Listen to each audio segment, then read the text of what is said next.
uh, yeah, so I share with you the treat, and I think at Lisa's call, right? Is that right? Uh, Yeah, yeah. okay, all right, okay. So I guess share a bit of the wins. This is well, it's been quite intense 5 day retreat. Okay, and I'd say a lot of learning and wins. It's basically hosted by an organization in Taiwan that's doing what's called that's promoting bioenzyme as a way to reduce organic waste. Basically, you can take like vegetables and then turn into what's called bioenzyme, and that can be used as detergent, as cleaning agent, as so you reduce waste while you have this really eco-friendly way of cleaning stuff, and even cleans the sewage. Is that how you call it? The Yeah, water, yeah. wastewater. Yeah. Okay. So, and they have actually been spreading at different places. For example, in I think Bali Island, they are. Oh, nice. Yeah, yeah. I mean, like they are actually adopting this. Different places in Indonesia. It started with some doctor in Thailand and this woman who's a Malaysian Chinese, Dr. Wen. She's now promoting this. It's but actually, so originally I thought it was just kind of some bioenzyme stuff that my mom has one of her latest Things. latest gigs, yeah, things, right. However, after so the only reason I attended was because they had been at home for so long, due to COVID, due to whatever. And this first time they're requesting going on a 5 day trip, and I was like, wow, this is get out, right? So Mm-hmm. so I wanted to help them and assist and see how I can get them out of the house. Turnout, also to my surprise, it was quite in depth actually. It's it's actually I don't know if you know this school called, okay, so I don't know the English, but it's a school of education. um, I can probably pick up better, but anyways, suffice to say that they teach about body, mind, and soul kind of unity, balance, and Mm-hmm. talk about the cause of disease, talk about what is actual health, good health, Mm-hmm. and sort of I personally gained a whole different perspective, and it echoes a lot with both my own spiritual learning and also what we're learning at Dr. Ben's class about a lot of the, I guess, the mindset 10x stuff. Mm-hmm. Essentially, I think it boils down to this. We all have our peaks and valleys, work-wise, health-wise, things like that. But it's really all lessons for us to learn. And Mm-hmm. they are lessons are repeated until learned. Mm-hmm. So disease, actually, according to this Dr. Wynn, we don't like diseases, we don't like to get ill, but put in other perspective, it's actually a way for our body to signal us that something is out of balance, something is out of sync with our, I guess, the most natural state or progression or pathway that we're supposed to, the enlightened pathway that we're supposed to continue and learn throughout life. Mm-hmm. And it's literally a never-ending process until, I guess, we're one with the whole, right? Or one with the one. And that's depending on your religious preference, right? Like, I mean, there are different, I guess, spiritual interpretation for that. But there's this idea of ascension, right? That one is ascending on a sort of a spiritual ladder, a spiritual path towards higher and higher levels of enlightenment. So, and so I guess the big thing I learned is that our occurrences, our incidents, whether you like it or not, whether it's joyful or painful or not, at the moment, it's really our the most suitable lessons for us at the moment. And it's really, how willing we're as students to take the lesson and learn and, and change ourselves, essentially, change ourselves. That determines how long we will stay in the, stay at the valley or stay at the peak.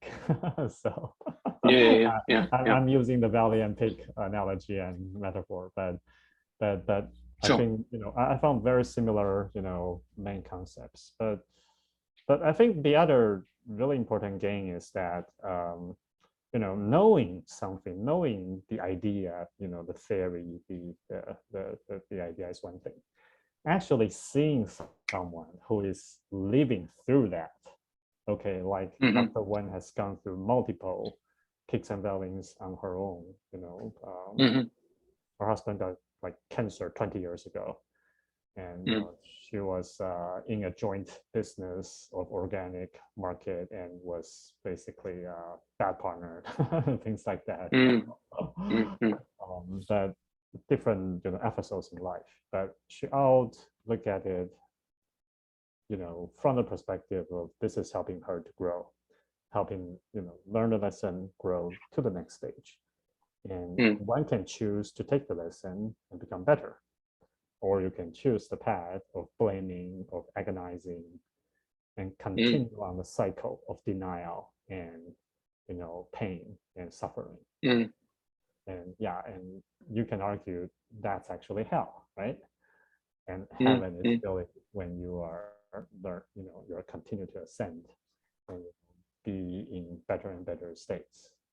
So that's why I guess. No, it's very interesting. I guess I've been on a hit.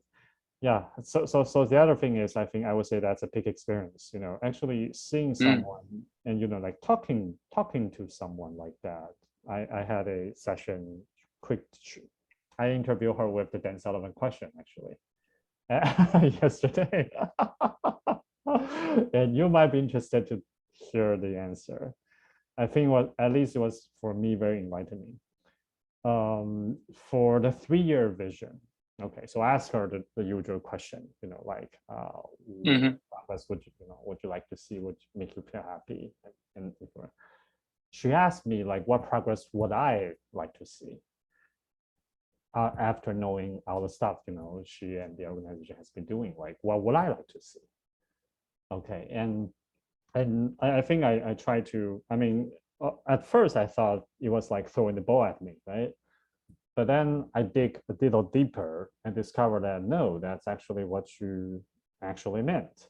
And the reason is that she explained she doesn't feel that her wish, her goal is that important as much as what the people around her are thinking and feeling and wanting. And her job is to help everybody to realize what they feel is important. That's her job. So kind of what would make her feel happy is the collective happiness of those around her. And she's trying to promote that. Okay, so I thought, wow, that's interesting. That's unique, and I haven't heard anybody, answer that way. And ask about the DOS. Ask about the DOS, and this is also interesting. Now, so I'm actually sharing this on the record, for the record, okay, because I do feel that I learned a lot from this extraordinary person. I mean, she is doing something very Mother Teresa-like, actually, and the danger for her is she doesn't know when she will go to the next stage. Okay, as in, she doesn't know when her life, like her husband passed away like a couple of years ago, not due to cancer, due to COVID, within 10 days. Okay, and that was like a very sudden shift. They were, like very loving to each other. They're partners in their trying to spread life. So obviously you can imagine, that quite a shock, right? But that's just, she see it as her, her husband's mission in this lifetime has ended. He's going on to the next stage. So the thing is, the danger is she doesn't, she doesn't know how many days she's had left, on the earth. So the opportunity for her is, therefore, she value and treasure every encounter with another human being, at every interaction, at every meeting, at every she tried to do as much, help as much, deliver as much.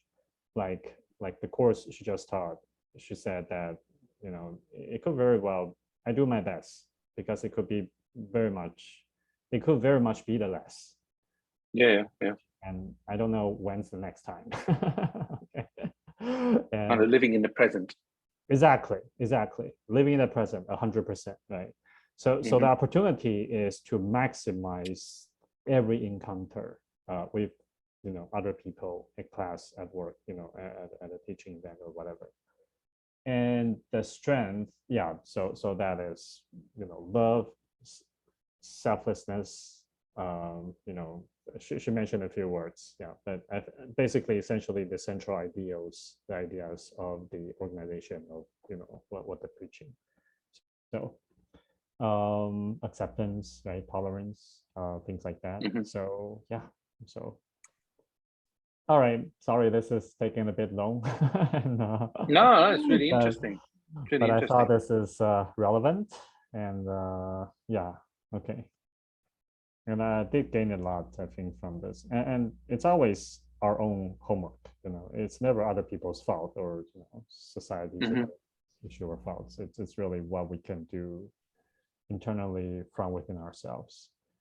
And same with work, same with health, same with how we look at our relation with other people, or with like disease, for example. Yeah.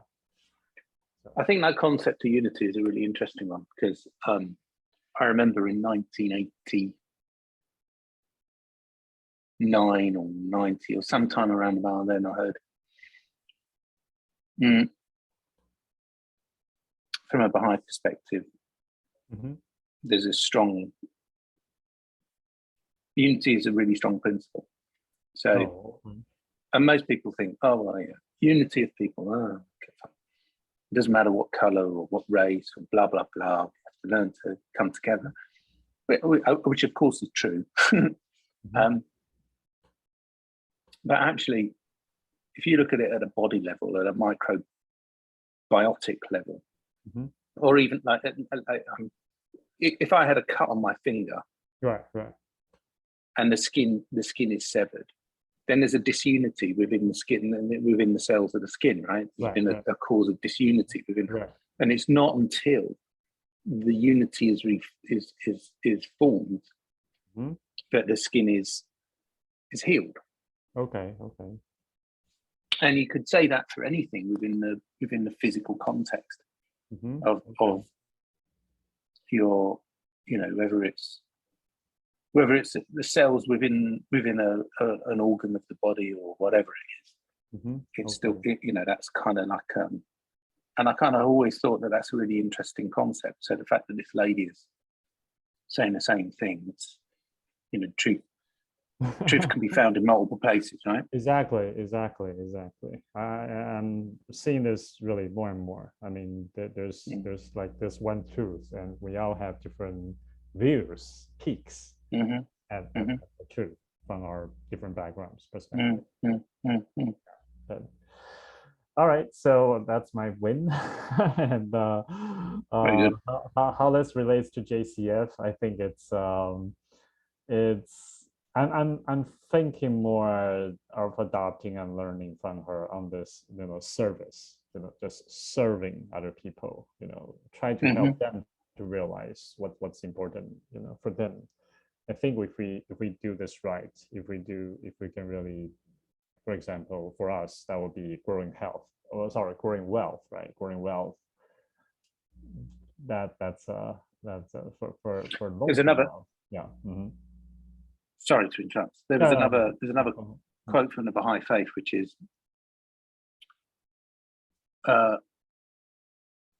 work done in the spirit of service is worship. Oh, okay. So if you know, so clear. My Wow. understanding of that currently is, and has always been, that if you're doing something, you know, whatever you kind of work, right? And you know, that might be that you're being paid, you know, dollars per hour to do that, or it might be something that you're doing some work for the benefit of somebody else out of the kindness of your heart, right? It doesn't really matter, it's still work, whatever it is, right? If you're doing it in a in the spirit of service, and as in, you know that you're bringing value, and you're kind of not, and service, I don't believe is that kind of Victorian kind of servant master kind of nonsense. Okay. It's service as in, I'm doing something for the benefit of others. And the fact that you're getting a reciprocal payment for your time is irrelevant, really. It's the spirit in which you're doing it. Okay, I'm here to bring you benefit. Right. And if you do that, then just that act is an act of worship. So most people will sit there and say, well, if I say my prayers, or I do my meditation, or I am being spiritual, I am worshiping, right? But actually, it takes you to another level. It means that everything that you do when you're working is a form of worship that will show your adoration and love for the divine. And I think that's really interesting.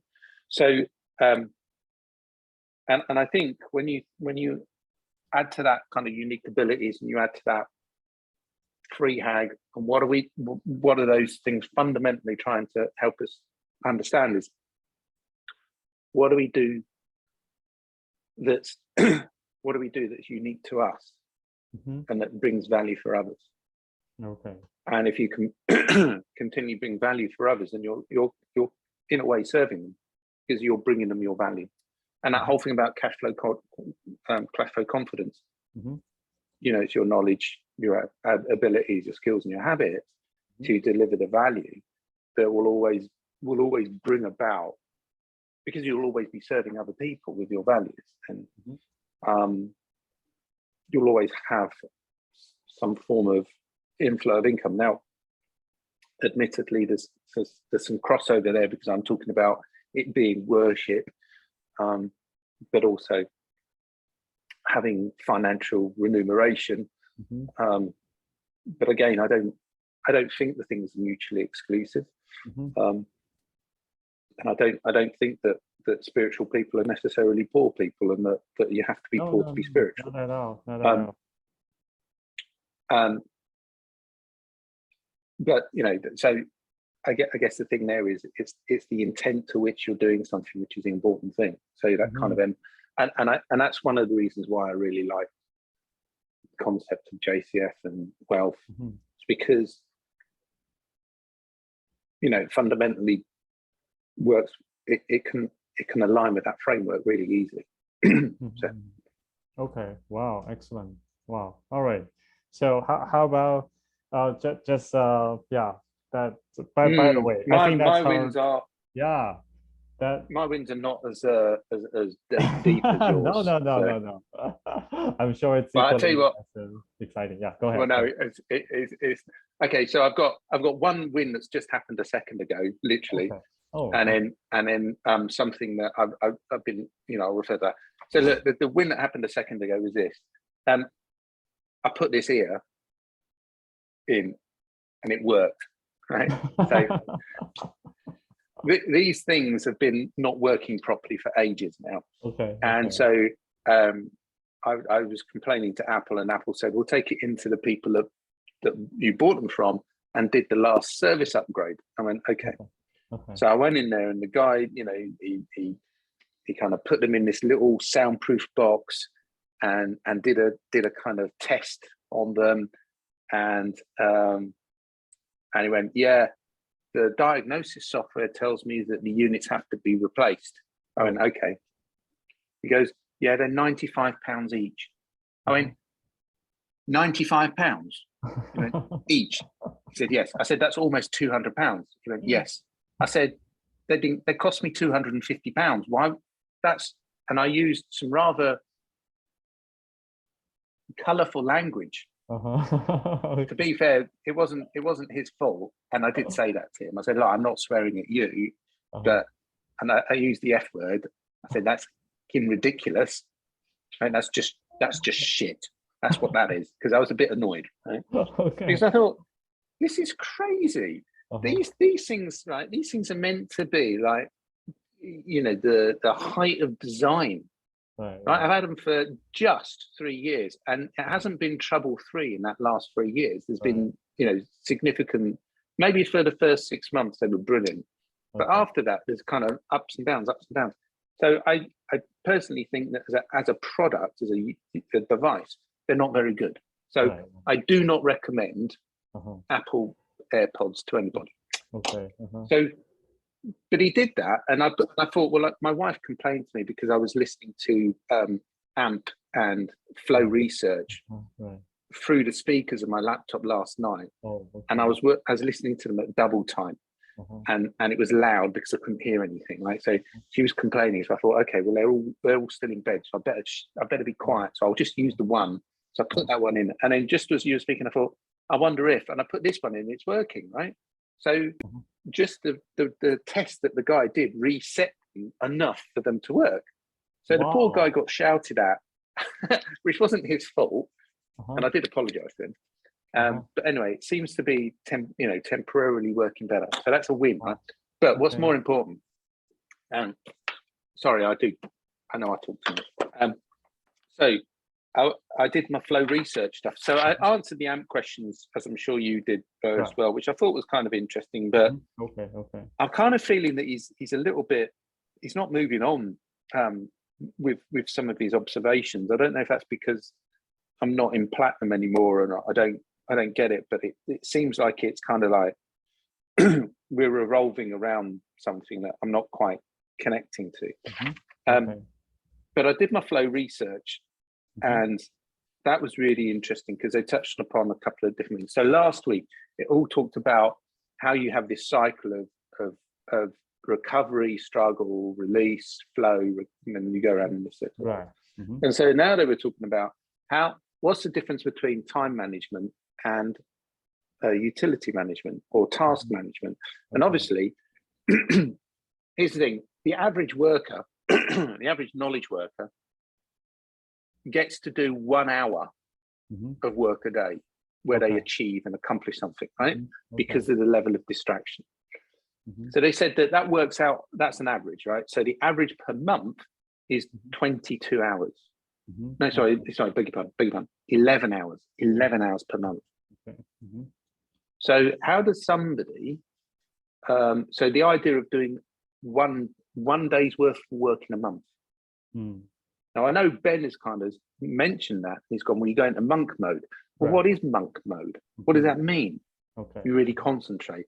But actually, what the research collective are talking about is how you actually do that and the mechanisms around that. And it's part of their learning program.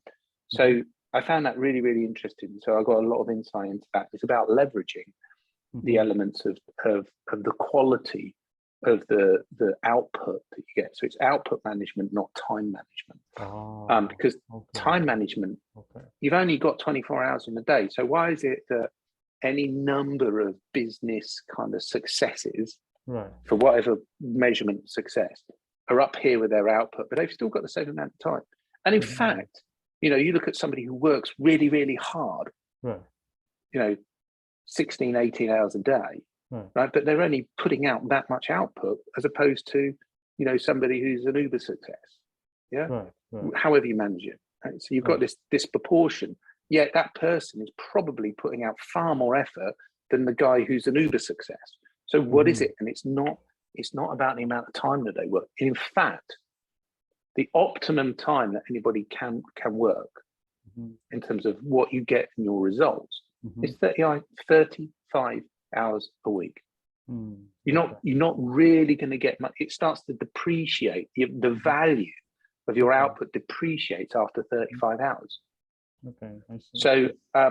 So how do you leverage that kind of process? And that was really interesting. So I learned about how to and there's a series of things that you need to do, you know, and it showed that if you started at 5 o'clock in the morning and worked through till about 6 or 7 or whenever it was, you do 11 hours of flow work.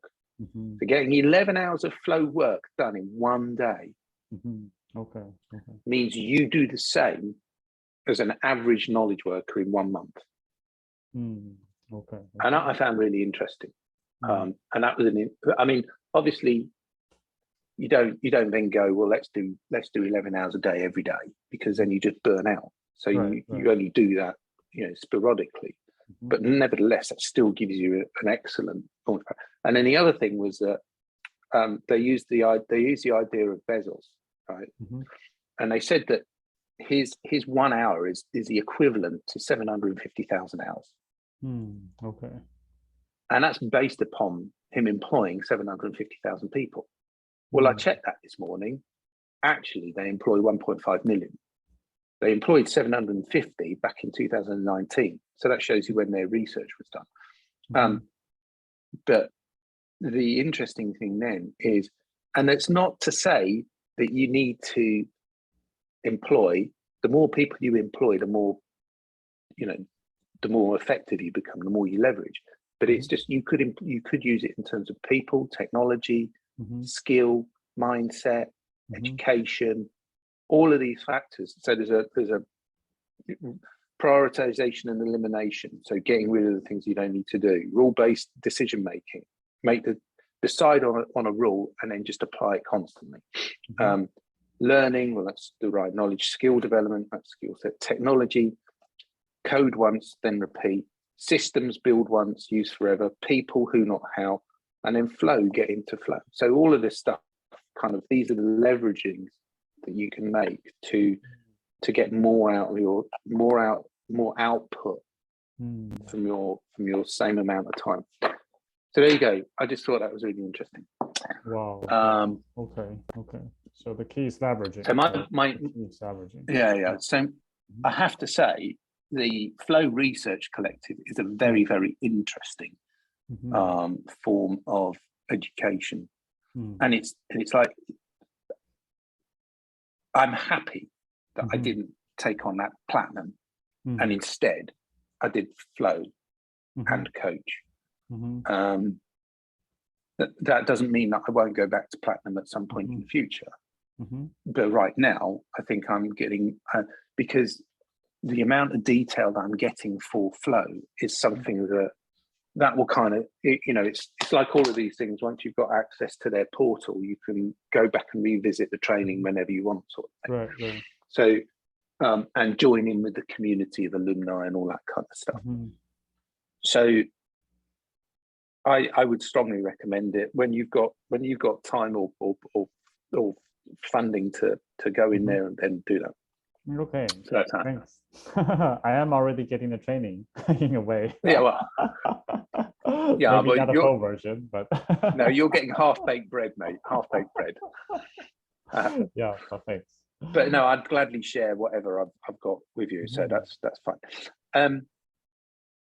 By the way, just so on a bit of operational point, just because I'm thinking about it. Right. IncomeSec has a what was TransferWise, but is now Wise account. It was operational for another bit of business that we were doing with a crypto company. I'm just in the process of cleaning out the funds. I've just got access to the account. I'm cleaning out the funds. It's an IncomeSec account. So what I will then do, as soon as I've done that, I hope to transfer the money through to your account via Wise.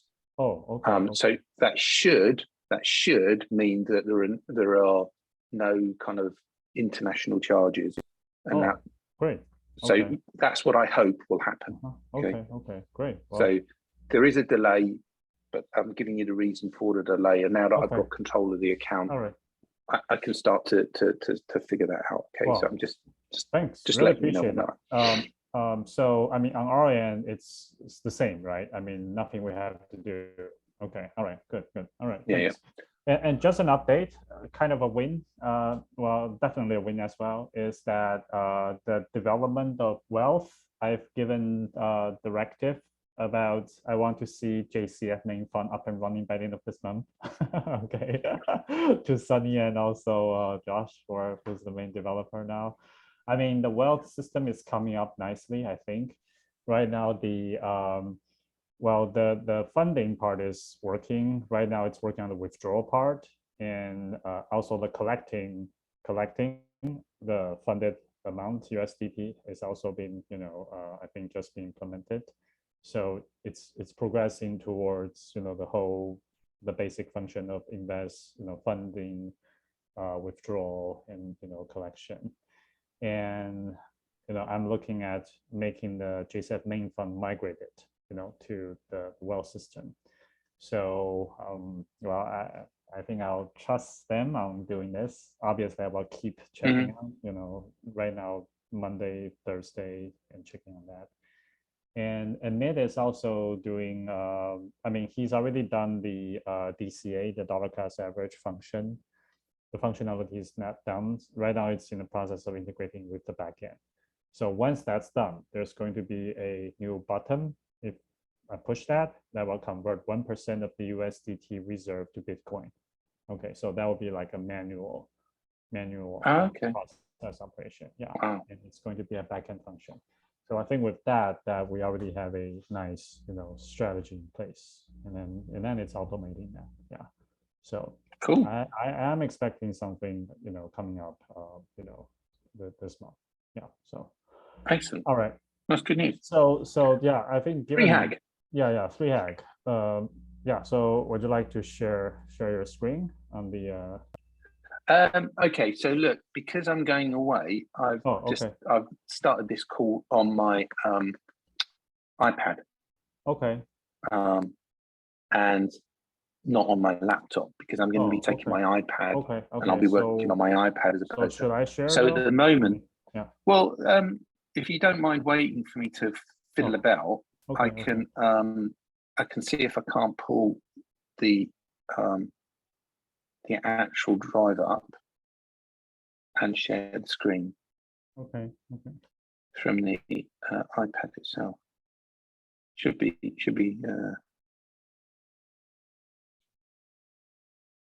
What happened there? Sorry, mate. Yeah, no worry. It's working. Okay.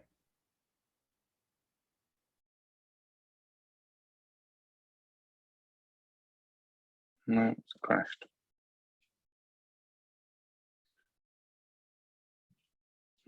Okay. I think, I'm not going to do that now because it looks like it's going to take too long to piss it up. I've got it up. Yeah, so I'm sharing my screen now. Okay. So, okay. So I think last time, I think we've already got the basics of these parts done. But we're right now, I think, identifying the, so this is the market map, right? Okay, we decide the core customer as the 40 plus people, and we have gone to the attribution framework, right? Oh yeah, have you gone to the worksheet? Yeah, so go to the worksheet. Right. So,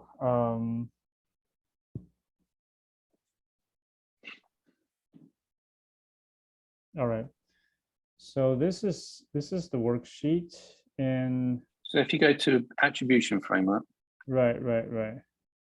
Okay, I see. Okay. Right. All right. So if you just, I know you've got to put in your bits there, right? Right. Okay. But if you just scroll down and look at the graph, right, it's a slightly different graph. Okay. Now it'd be interesting to see what it looks like once you've added your bits and pieces, and then whether or not how we kind of join the two views together. But what it does tell us is that there is actually some white space in there. It is. Yeah. So gain consistent ROI and then now wait a minute, exchange it. No, you see, I've done that wrong again, haven't I? Risk of capital loss. We want that to be a low. Okay. Because we want JCF to be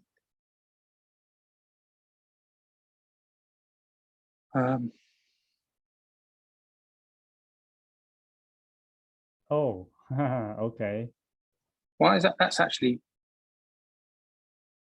So I think the risk of capital loss, the higher means there is less risk, right? Yeah, correct. So what have I done wrong there? Oh, that's onboarding. Oh, okay, it's onboarding. Okay. All right, that peak. Yeah, so where the on the diagram, that red peak, that plateau, that's onboarding and withdrawal. So the capital loss is, yeah, okay, that makes sense. Right. So ROI and capital loss are the two white spaces. Okay, I see. So being able to offer some competent amount of ROI, and being able to avoid capital loss. Yeah. Okay. That's where there is nobody in the marketplace that's able to do that. I see. For obvious reasons. So I think being able to mitigate that to a degree that's what that tells us. Another bit of white space then. There isn't any. That's it really. Right. Everybody else to some degree. Yeah, thanks. I think this is great. And also the other white space is social impact, right? Social impact, accountability. These are also pretty well. Here's the thing: if you look at the green line, that's the crypto charity, right? Right. The crypto charity doesn't really appear anywhere. It's massive white space, really, for all the other stuff. And in fact, if you look at it, your asset safety, your return of capital, your return investment, you don't get any of that with a crypto charity because you make the donation and the donation is done. Right. You've signed off the money. It's gone because you've given it to charity. Okay. Whereas what we're suggesting is that you can actually gift, but you're gifting a percentage of your profit rather than all of your wealth. Right. I see. Right. And it's a different idea of gifting, right? I think it's a different way, a different kind of approach, concept to gifting. It's not one time, and also it's more sustainable in a sense, right? Yeah. So sustainable in the sense that as long as your wealth is continuously growing, you will be able to continuously to support the costs that you want to support. And I mean, the same thing can be said. Yeah, basically people, you typically have to find a way to earn, right? Whether through your labor, through your salary, through your whatever investment work that you're doing. And then you find something else for your charity donation purpose. Yeah. But you're gifting away your disposable income. What this is doing is it's creating wealth for your disposable income to be gifted as a charity, for a percentage of that to be gifted as a charity to a charity. That's true thought process and decision fatigue in a sense, right? So we're kind of saying that you get two in one, right? If we are doing this right, you can get two in one. So, all right, Mike, thanks. Apologize, I haven't had my chance to get this, filled in. It's all right, Shin. I'm not going to hold it against you. Okay, probably this week. Later. But I think already this is valuable in terms of showing up these white spaces as something. If we want to position. So I think we can already kind of, based on this, try to decide what's the key attributes, okay, that we want to sort of focus on, right? Yeah. I think once I've done my numbers, it might be a different version. I could have somewhat different perspective for some of the matrix, but I think still we can probably I think discuss for now what are some of the key areas. So looks like at least the ROI and capital loss, social impact, and accountability. These are at least 4 attributes where there's still plenty of white spaces that that we could kind of become the big brand, or the have that position. Is that right? I think at least these 4, right? What do you think? Yeah, no, I agree. But I think the reason why people, well, the obstacle we're going to come across with the ROI and the risk of capital loss is that you cannot guarantee 100% a return on investment of any percentage, or the fact that there is a chance that your capital will be lost. So there is. You say you cannot guarantee ROI. No. Okay. And if you went to the marketplace and you said that, people would call you a Ponzi scheme. Well, people would not believe that you could do that, and even a government bond, even though it might be AAA rated, has a risk to it. And in fact, look at the financial crisis that happened in 2006, 2008. So there is nothing is 100%, and to claim otherwise would be fodder, will be fuel, rather, for those that are skeptical. I see. So okay. And also the SEC, the FCA, all of those kind of financial controllers will say, well, you can't do that. Now, what? So then the question becomes, what can we say? Right. Okay. Just something I'd like to explore a bit on that point, though. I think crypto banks, or bank for that matter, they do have guaranteed interest, right? I mean, and crypto banks included. And part of the attraction for crypto banks has been they are guaranteed a certain percentage that you can find nowhere else, right? And it's guaranteed. Now, I think the thing with that is, so one could argue that crypto bank can actually score pretty high on the ROI side, or even in terms of the reliability on that, if they're doing their job right? If they're doing their job right. Yeah. To your point, yeah. I mean, obviously, Celsius being one prominent example, but one could argue that Celsius wasn't properly doing its job as a bank, right? Because the basic model for a bank is that you are lending people on one hand, right? Providing loans and take interest from them. And then you use that as your profit and pay back to the people who you are getting money from. And obviously, this is one form where you will get return. And I think in the case for Celsius is they use part of the money they borrow from people into other type of investment vehicle, other than simple lending. Okay, and it's in those investment that has gone, wary, right? That did not go as expected, and that incurred like major losses. Okay, so obviously for a bank to maybe to have continuous growth, because there's only so much you can make from the interest that people are paying. So when you are seeking maybe a higher ROI, you necessarily will sort of go to other vehicles, right? So there's a fine balance between, how much risk you should be take, and that should be, fall under some risk management, design framework thinking. And one can argue that Celsius did not manage that well, right? Probably due to inexperience or arrogance or bad luck or whatnot.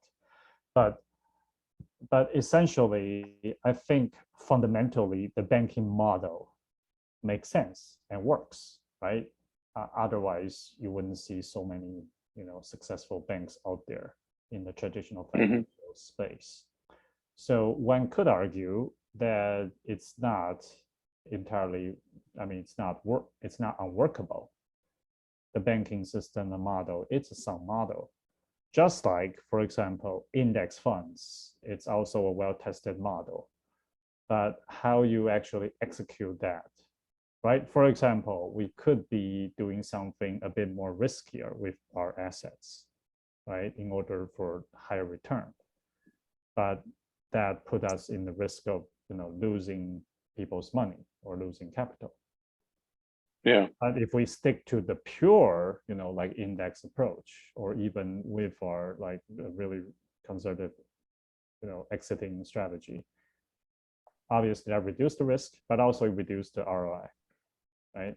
So yeah. So I guess what I'm trying to say is, I do see crypto bank as one player in this space who's able to provide an ROI guarantee or reliable ROI based on its basic model, right? Yeah, but obviously the question is, that is a lending kind of model, and we are not going to be doing banking. No. At least, right, not that's not our current approach. And I think there's another angle to this is, okay, another aspect. I think the issue of Celsius was, or crypto banks in general, is that the volatility of the crypto market is high. So it's possible that when you are doing leveraging on your assets, and the market goes down for prolonged periods or too much volatility, that potentially what will happen is you will run into some risk of not being able to meet your guarantee interest rate promise.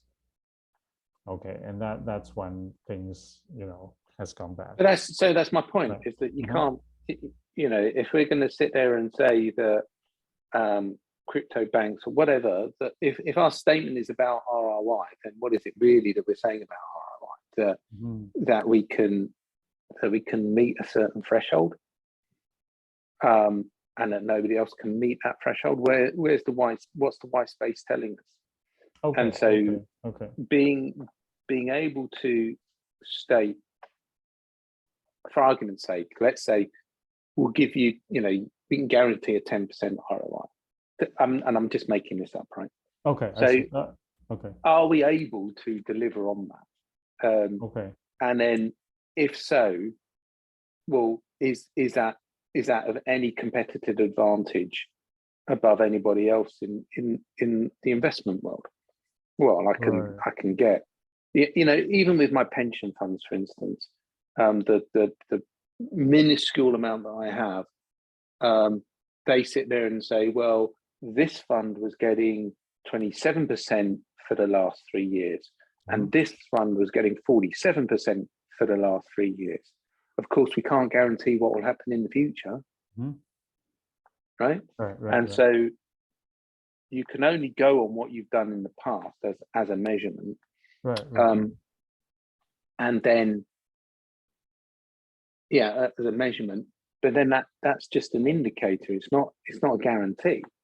So, and I think from a legal perspective, and it might be something that you might want to ask the lawyer guy, but from a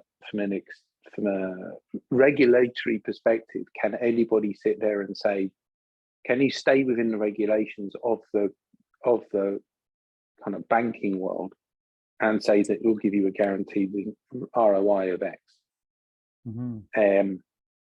And I don't, regardless of whether or not, unless it's so small, it's ridiculous. Okay. Right. So even then, my bank, for instance, will give me 0.01% interest. Right.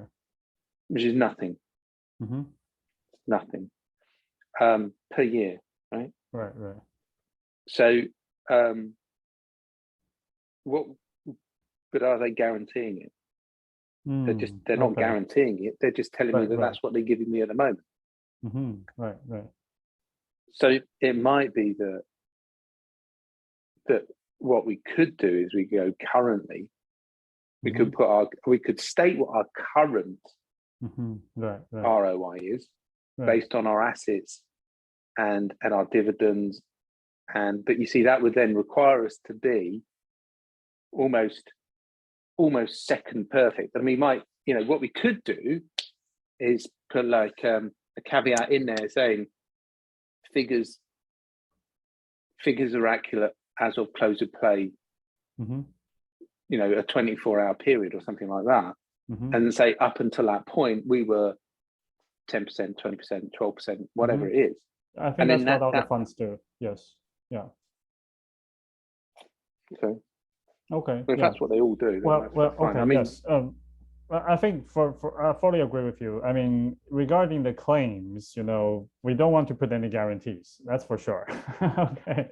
Right. I learned that the hard way.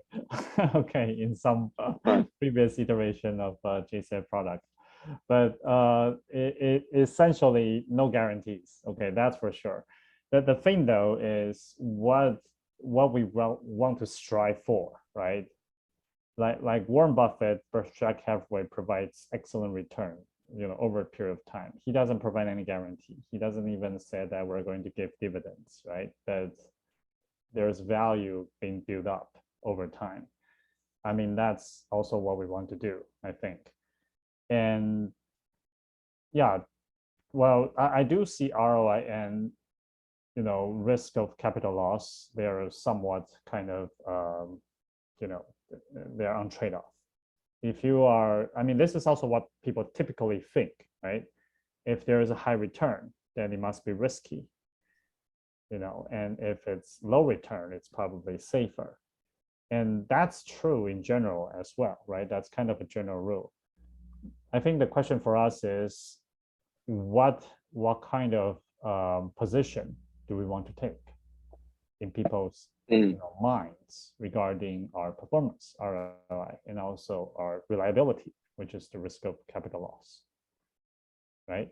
I think that's an interesting point, right? So if we said that, is it feasible to say if we did some analysis and took, I don't know, a random selection of the top performing assets, funds, whatever, in both the traditional market and the crypto market, and then go, the risk of capital losses, I don't know, there's an average of, call it 30%, and then can we then calculate what ours would be, and then go, we're 10% above the average.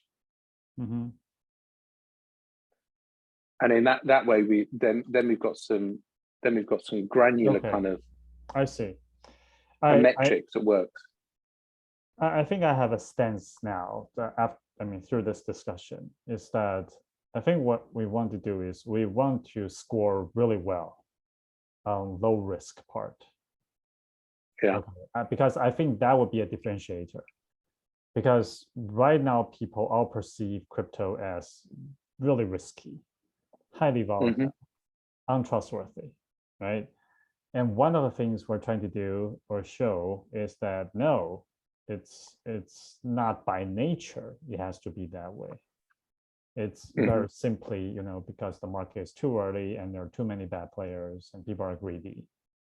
But if you do have like sound principles, right, the right at, you know, the I guess the philosophy or the you know the right approach, you can still make this a reliable vehicle for investment, long-term investment. That's, I think, the main message we want to bring to people, right? That this can be a reliable way to put your money as a long-term investment vehicle. And I think the only thing we have to do is now our ROI, it's not going to compete with the craziest cryptos projects out there. And we don't intend to. No. However, we definitely outperform traditional assets, you know, traditional financial instruments in the fiat world, right? If we can show that, I think that's good enough. What do you think? So basically, yeah, I know. I like compete, what you said. You see, we don't compete with crypto projects on the ROI part. I think probably a lot of the crypto projects will outperform us with you know, AI, robotics, all the fancy latest stuff. But that's fine. We don't have to do that. And the reason is that we don't have to compete with them, right? Because they will likely lose to us in terms of the, I guess, the safety aspect. And that's where we compete with them, or I don't like to use the word compete, I guess, just sort of the different positioning, right? Obviously, it's people's choice. You can put some money into the very highly risky, but potentially high ROI stuff as well, right? That's your choice. But let's say you do have your pension, your retirement fund, you want to put it in the crypto space. We're your best choice. I think if we can present what that's interesting, Shunyun, because what you're saying there is you could sum that all up in one word, I think, and that's the use of the word trustworthy. Right. It is. And if we, which is interesting, right? And if we delivered on that, if that's our promise, if that's, say, it's our image, positioning, brand promise, then I think that translates to trustworthiness, right? Yeah. Okay, great. And that you see, that it's interesting because for me, I look at that graph now from what we've just discussed, and I look at those attributes that are going along on the x-axis, and the numbers that we're creating on the y, and then the dialogue about what we're presenting is we're using the mechanics to illustrate the point that we're trustworthy. Right. Yes. Yeah. And give it, I think, a more specific definition or view, right, from that. Okay, so so that's, I think we can at least agree, right, on social impact, accountability, risk of capital loss, ROI. These will be the four attributes, right, that we want to sort of stand out, right? Any others? What do you think? Maybe we should also pick. Well, if we spin back to the document. Right. Okay, the document. Okay. And then you scroll down a bit. We're on. Oh, stop. Go back up. Not that diagram. The other one. That's it. This one. Okay. Yeah. Okay. That you'd have ROI, ROC, accountability, and impact. Right. That would be your kind of instead of safety, investment, UX, and impact.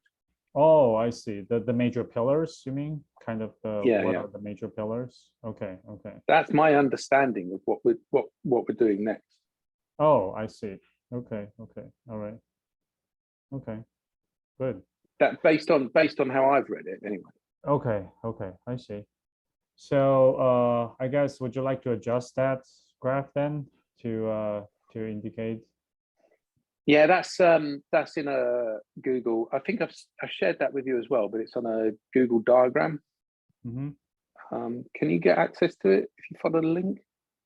You should be able to get access to it. Okay, yeah. Let me see if I can open this. Yeah, there we go. Okay, I see.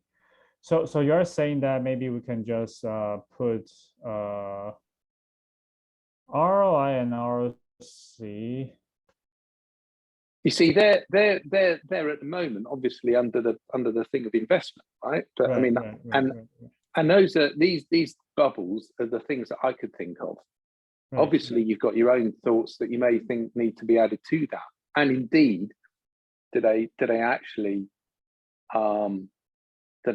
go off to? Are there others that need to be added, or you know, should they be going to different places?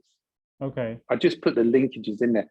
And the last thing that you add is the middle one, which is growing well for all, which is our kind of, that's our defining, you know, statement. Right. But my understanding was that, you see, that's why if you flick back to the original spreadsheet, right, and you go to the column A. Column A. Yeah. So that would be here. Yeah, scroll up a bit. So you can see there, investment, UX, impact, crypto, right? Trend, crypto. Then, oh, wait a minute, was that? Yeah, have we changed this then? Oh yeah, safety, investment, UX, impact. Right. Those were the categories. Things. Yeah. So that's why and so, I don't know. I mean, it might be that we'll sit there and go, well, actually,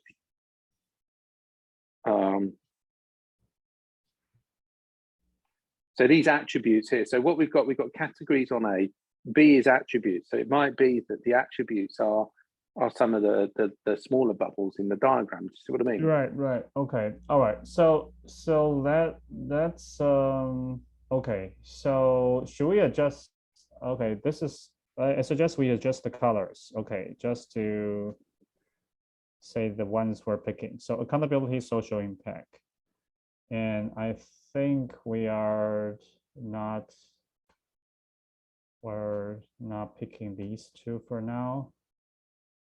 ROI, so return on capital.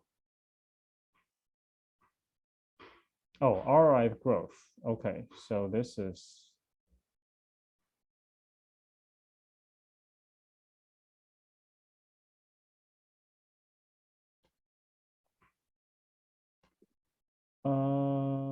okay, so I think probably we have picked this one and ROI growth, right? So these two are not. So we have four. That's kind of the core ones we're just discussed. Any others you think that should be like a core one we should focus on? Well, here's the thing, and I mean, those are the white spaces, right? Right. Or not I mean, right. As best as we can figure it, but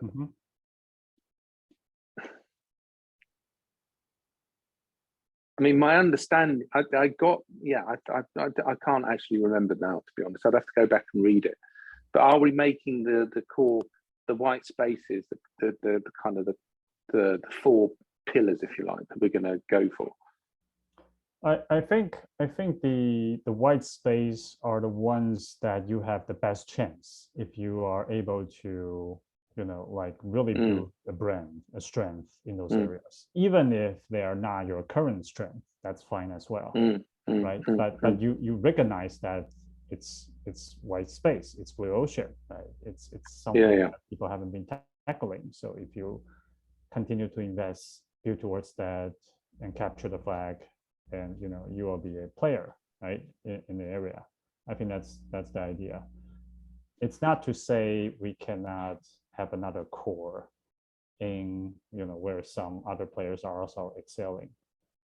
Okay, if that's what we consider important to our client, right? What they will deem valuable, and something we also would like to strive to become world-class at, right? So and I think it talks about another, 5 to 8, right? Right, go ahead. Yeah. No, that's 5 to 8 for the, that's not for that though. Oh, no, That's no, 5 it's to 8. not? No, that's for these, that's for the criteria that we're going to measure ourselves against for the white space. Okay. The next bit there, the 3 to 5 differentiation. Right. That's the actions. Okay, we haven't gotten to that stage yet, but that is like, to me, like, what's the actual vehicles to deliver on, on the core key attributes that we identified here, right? Like this is the kind of the scorecard, and then the other thing is, what are the tools, the gadgets, the widgets, the actions that we want to have world class, what we will do and be able to deliver. Right. So I mean, do you have any thoughts on this? I do see asset safety as another one. What do you think? Asset safety, like this will be something like, black swan event. Like you lose, like human risk, tech risk is like a one time, but you lose it out thing, right? You can be stable throughout the period, but however, if there's like a black swan event, or like a highly unlikely, but like a single point of failure, that is still something that could be, well, you get wiped out essentially, right? So I would say we put this as also one of the key attributes that we want to focus on. What do you think? Asset safety. Well, how have we scored on that? How do we score on that? You mean right now, or what we intend to score? Well, right now we're on a 4. Right. In the I think you've put 5 for us on asset safety. Did I? This one, yeah. You put that as a 5 at the moment. Oh, what a numpty! Yeah. What? Okay, I got confused on the colors because there's 2 blues. That's why. Okay, yeah. But I'd say asset safety. What do you think? Yeah. Okay. So I'm kind of like I'm confused, to be honest with you. Which are you confused the about? purpose of, so all of this, I'm just understanding what we're talking about, because all of this does is theoretically it tells us where the white space is, but the next point is what the 3 to 5 differentiating actions that we take. Okay, that's the next bit in the book, right? Okay. So I don't know what the purpose is of what we're talking about here, and I've lost track of that, because I see. We've gone into detail. Okay, I see your point. Identify the white space, I think it's one purpose, but also I think it's what are some of the, this is the next step, 3 to 5 differentiation actions. But I think for attribution frame, my understanding is this is kind of like, so it's kind of like what are the measuring stick? What are the rulers when we are comparing ourselves against, current market players? Okay, or if you put all the related market players on the one map, then like how do they compare? Right, and so you have these different criteria, so different attribution, right, that you can judge every one of them on. And obviously, you will score better or worse on some of these matrices. You can think of them as matrices. And if there is something that nobody's kind of competing, nobody's kind of getting a foot, right, a strong footing or a strong presence in, that's a potential area for growth, kind of a blue ocean. So one, but no, I get that. You get that part, right? So right, yeah. Okay. So but what's the next? But yeah, you're saying that the so I'm just not getting the linkage between what these 2 points here. So you've got the funky diagram, and then the 3 to 5 differentiating actions, which is this next bit. The linkage between those two, I'm currently blanking on at the moment.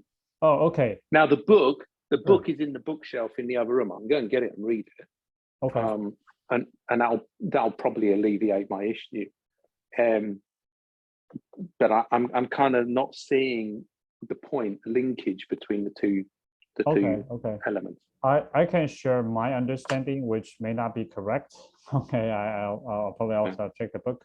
My current understanding is that these are the actions that once done well, that will help us to quote unquote capture the flag in the attribution framework. Okay, so you can think of these are all like different, these are like scorecards, right? Right. So if you go back to that other diagram, then if we're saying that the 4 things, for argument's sake, are impact, social impact, accountability, ROI, and risk of low return of capital. Risk of capital loss. Then we have to focus on making those the core elements to what because by doing that, then we'll increase our ability to gain market share in the white space. Right. Exactly. To stand out. Right. Okay. That kind of resonates with me. Right. So why do you want to start adding things to it then? Oh, okay. We've identified that there's 4 things, right? Right. Exactly. It's okay. I see. All right. I think that's it's okay. All right. So that's the 3 to 5. Because I recall there's a number about 5 to 8 attributes. Yeah, that's the attributes are the 5 to 8 on the graph. Ah, I see. Okay. So on that framework there is supposed to be 5 to 8. Ah, I see. Okay, right. Which in the version that we've got is 1, 2, 3, 4, 5, 6, 7, 8. Not because that attribution framework there is the old version. It's not the new version that we've just done last time around. So that attribution framework that you've got on your screen now, that's got 8. Right. That's right. Okay. Yeah. And we scaled it down because there were too many attributes in this one. Right. That's the 5. That's the 5 to 8 figure. I see your point. Okay.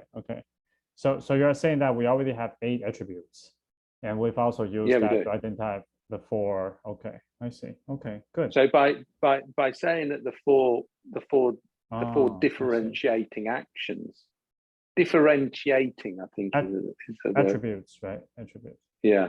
Okay, I see. All right. Okay. No. Attributes. We've got 5 to 8 attributes, right?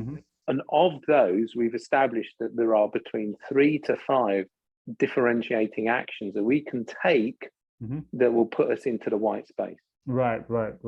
That's right. So from your original, I took the safety, the investment, the UX, and the impact as being 4.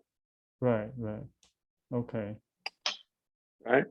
But we're not but now we're saying, well, actually, the white space has showed us that it's return on investment, risk of capital loss, social impact and accountability are the 4.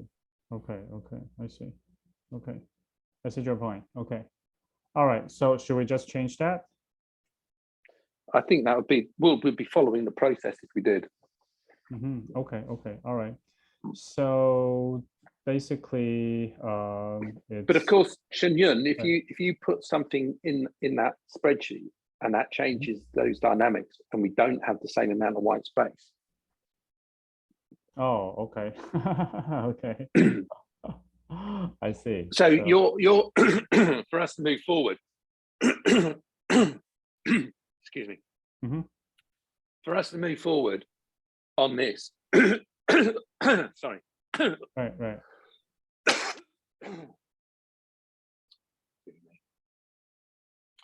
We have to agree that the attributes are correct. Okay. We then agree what the actions, the differentiating actions are. Okay. That then tells us what our swim lanes are. Right.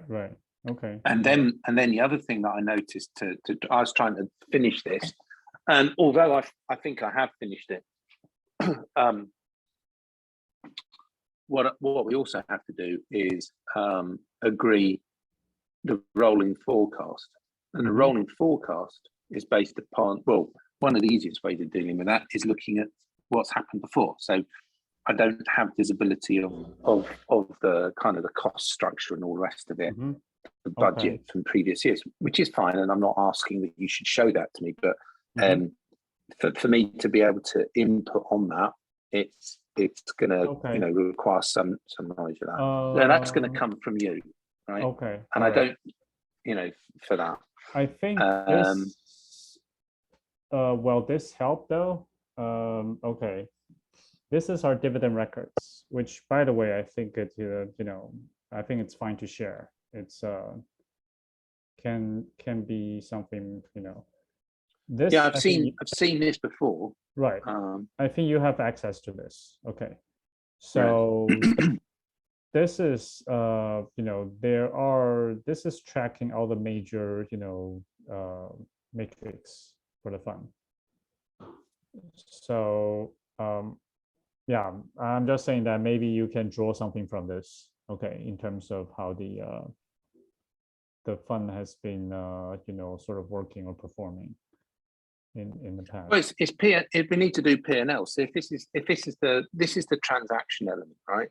So we've got a chunk of money that comes in, right? Then there's the process that we go through in terms of transforming that into a chunk of money that goes out, right? And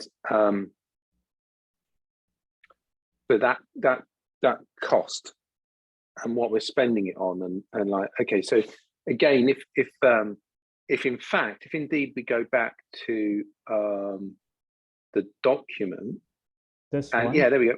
Yeah, I think it's this one. Yeah. So that was me just working out what I think taking blending, what we were both talking about. I mean, there's an assumption there that's that 100% from the individuals to JCF main is accurate, and that there is no other, then that kind of that percentage split of 80, 10, 1 and 5, that leaves us with a percentage of profit. So if we're not looking at it from are we making a profit point of view, then there is no viability as a business. If you then talk about it, if it's not making a profit, if it's just breaking even, well, then it's acting as a charity. So and if it is making a profit, or it's designed to make a profit, then we need to illustrate that and be clear about what percentage profit we're making and what more profit we want, because that more profit is going to impact on cash in the bank, right, and all the rest of it. So but if you then go to the 36-month rolling thingy bob, right, which is here.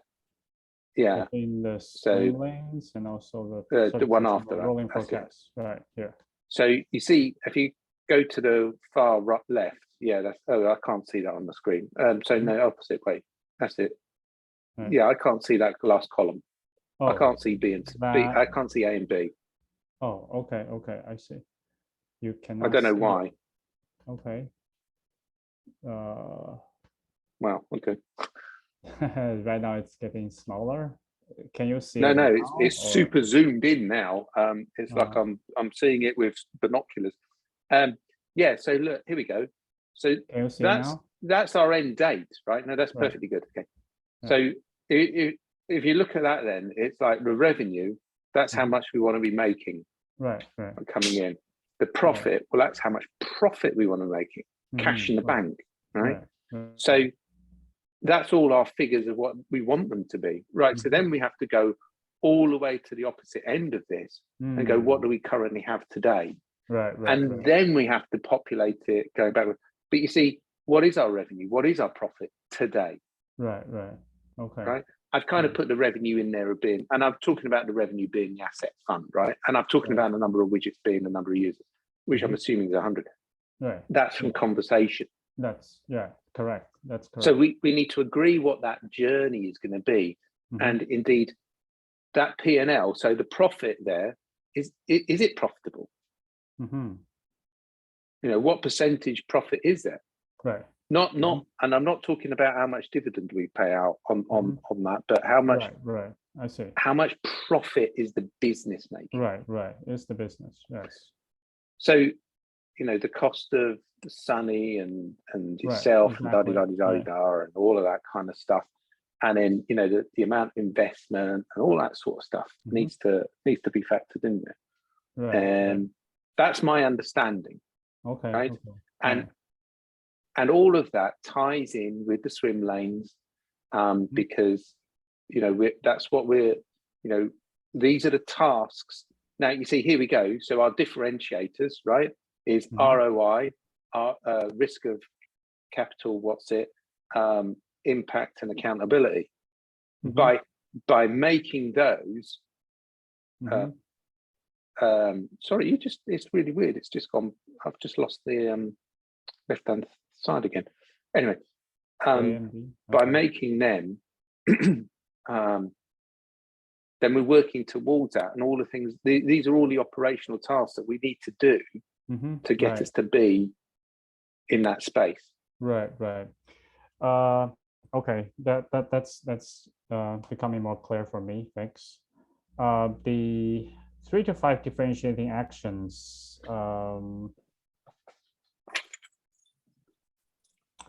I do think that we might want to come up with different ones for these, because I don't think like safety is really an action. You know, like it's probably not safe. That's fine. Right. Yeah, It's more like, you know, for example, let's say we're talking about the reliability, right? The risk of capital loss.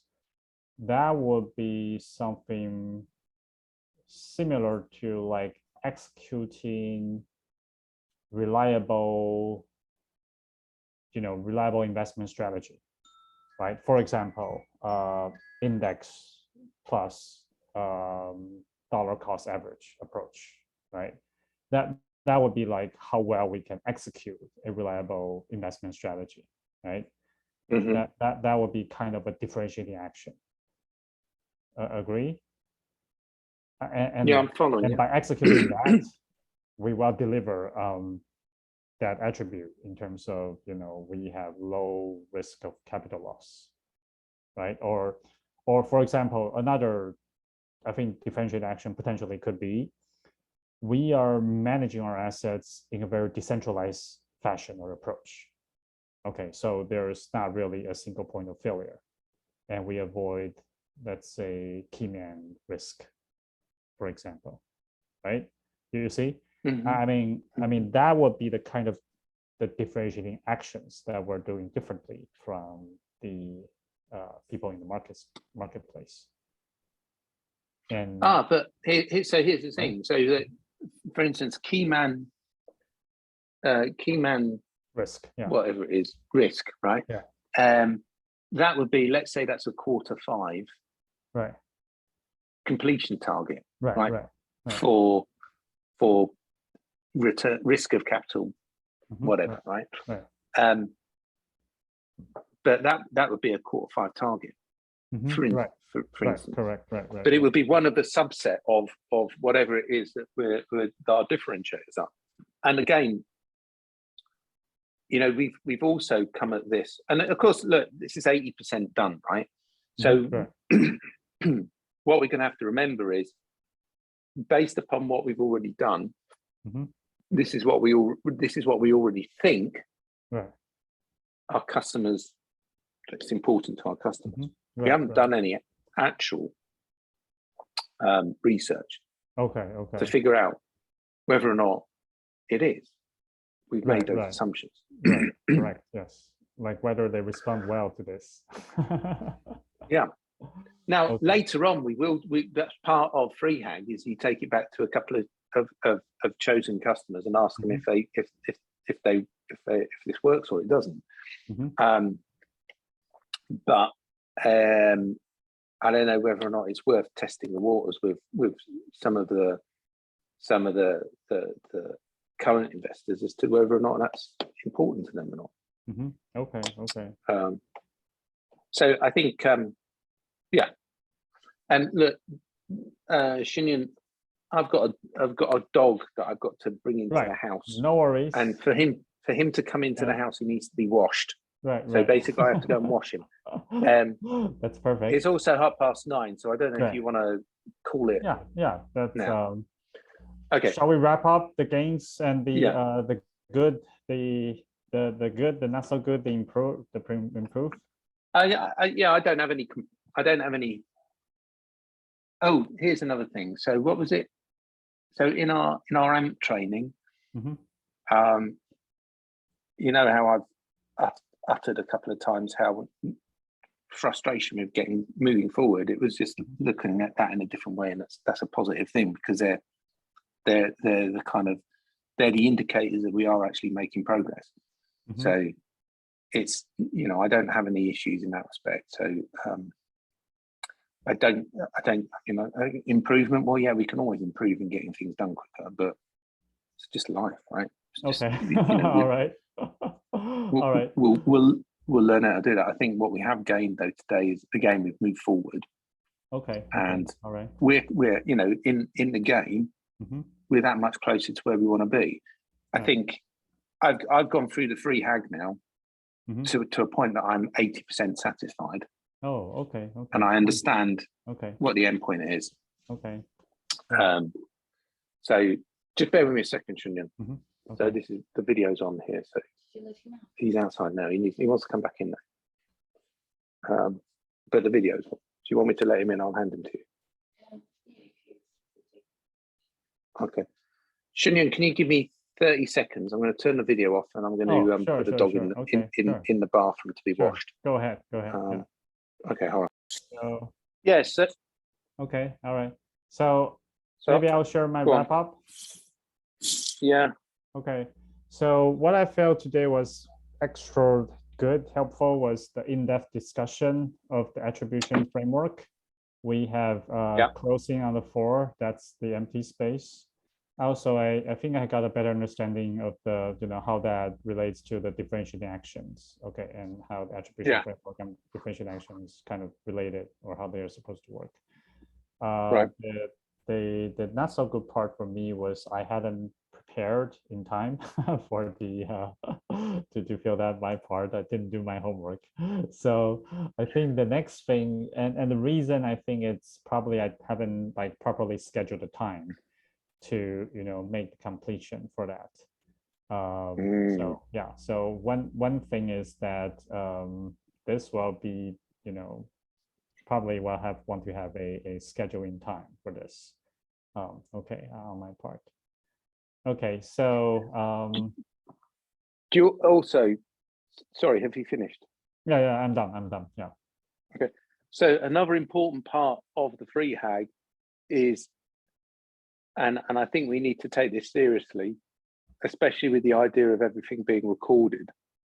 Right. She says, don't ever share your secret source. Oh, okay. Do you tell people your secret source? And it's repeated, no. Okay. Right? Okay. All right. Now, part of developing the secret sauce and having an understanding of what it is this process that we're going through at the moment. Okay. So at some point, and I think we're pretty close to it, we do not want to be publishing this because essentially this is the bit where we're starting to differentiate who we are and why we're different. I see. Okay. And in fact, one might argue that the white space is part of us understanding what our secret sauce is. Okay. Now, right. You could argue that our ability to deliver on trustworthiness is the secret sauce. Is our secret sauce. Right. Yeah. So therefore, any of the dialogue that we've had, which is associated with that so far, we don't want to be publishing. Oh, okay. But I mean, I would suggest holding back publishing this particular video. Okay. On that basis, but that's me being cautious. Okay. Okay. But I do genuinely think, though, it's an important thing for us to think about. Okay. All right. So I do have a different take, but let's discuss that tomorrow. Okay. I'll let you go. And yeah. But I think we can work something out. Okay. Yeah. Yeah, I'm sure we normally do. It's so by the way, I'm just telling you now. So tomorrow I'll still be here for this meeting. Or will I actually? I'll be here for. No, I probably won't actually. Look, I have to travel. We're traveling down south tomorrow. Oh, okay. Sounds good. And we're probably going to set off in the morning. Okay. So if I'm sat here doing this kind of in-depth stuff with you tomorrow morning, I think that probably wouldn't be the best thing in the household. What would you suggest? What's the alternative suggestion? I can only tell you what my plan is. Okay. Schedule, right? So tomorrow we travel down to London. I've got a business meeting in the afternoon in the south of England. We're stopping at a hotel tomorrow afternoon / evening. Okay. We're flying on Wednesday. So Wednesday we fly all the way through to Thursday. Right. I think we arrive at the hotel at midnight on Thursday. Okay. Okay. So I'm in your time zone, I think. Oh, really? Indonesia is your time zone, isn't it? Same time zone, yeah. Right. So I'm in your time zone from, I think we arrive midnight on Thursday, so Friday morning. Okay. Or was it midnight on Wednesday? I don't know actually. Yeah, okay. I'm going to get confused about that. So that's basically it. I'm kind of traveling for 2 to 3 days of the week. Okay. And then, yeah, I think it would be prudent if we cancel tomorrow's meeting or postpone. Okay. All right. Sure. That's fine. Yeah. But then that does mean that maybe, oh no, I'm still traveling on Thursday. Oh no, hold on a second. Let me just check my calendar. Okay. Just to be certain, because it might be that our Thursday meeting then could go ahead if you're interested. But that would be in my time zone. You know, right? That's 5 a.m. 5 a.m. in the morning. Yeah, we might miss that one, I think. Yeah, I might miss that one. Yeah, so we arrive. Oh, okay, fine. We arrive in Bali at 11 o'clock. Okay. PM. On 11 p.m. on Thursday. So we're not going to get to the hotel till kind of Mickey Mouse o'clock. Okay. Well, then it becomes whether you like to jump online, I guess, either Friday, 5 a.m., in Bali time, or we'll find another time that will work for you. I won't actually, so for the first few days, I won't actually know how badly jet lagged I am and what that's going to cause into. I might be wide awake at 5 a.m. going, right? Or I might be Mr. Grumpy. I don't know. Right. So who knows? Okay. All right. But so then that takes us through to Monday then, if that doesn't happen. Okay. Because so 5 a.m. so that's 5 a.m. on Friday morning, right? That's right. Yeah. Are you going to be at your computer at that point? Yes. I mean, that's where I mean, that's when we had the Lisa talk last week. Yeah. Yeah. So I mean, it's feasible that I'll be awake at that point. Okay. Because my body clock won't stop. Okay. In which case I can sit there and say, well, all right, I'll just join you if I'm there. Okay. But if I'm not, I'll be asleep. Okay. All right. Does that make sense? No worries. We'll see. Okay. Well, we just simply let you adjust jet lag, and let's just have the regular one on next Monday. Or do you want to do a checkup on this Friday? Which one do you think? I'll try and join on Friday. Right? Okay, to do a sync. Okay, but, all right. Yeah, I'll try. Okay, all right. But it's a tentative. And also, you mentioned Lisa. I forgot to say, what did you think? Well, that's a great, okay, without getting to any personal private stuff, as this, I assume it's going to be published. Okay. Despite what you said. I would say that I definitely think there's great potential. Okay. But I also feel that the next step is to get clear of the 25-year thing. Okay, on her part. Yeah. Because then it will have better assessment in terms of whether this could be like a longer term collaboration. And I think we want to find people who are willing to participate for long-term partners. Yeah. Right. One partner, great partner is 1,000 employees. Right. And, yeah. And also this is healthy deserve level, quality, not quantity, all that kind of, what Ben. Yeah. Okay, cool. Yeah. So it's not a hell yeah, but it's certainly not a no. No, definitely not a no. Yeah. But I'd say wait and until we have the next. Yeah, I agree. I didn't think it was. It wasn't a slam dunk for me either. So. Okay. Yeah. I think that clarity about future self is still important, right? Because I'm going through all different difficulties in my life, last year, this year, whatnot. But I think I'm at the happiest state in my life. In years. I'll see what I can do for you, Shinyan. I'll see what I can do. That's another conversation. Yeah, but really appreciate it. Okay. But I don't expect the situation to continue long. A lot of great things are turning out. People, partners, it's all like improving continuously. I can see that. Even like what I just shared with you, right, at the beginning of this call. I think that's that's just a big experience. Yeah. So cool. All right. I guess enjoy your trip. With luck, I'll see you on Friday. If not, you will enjoy your sleep, and we'll catch up Monday. That will be 4 p.m. in your new Bali time zone. Okay. Wow, 4 p.m. Yeah. Okay, that's cool. Okay. Nice one. All right. Cheers, buddy. Have a good one. Take care. Take care. Yeah, bye. Bye-bye. Bye.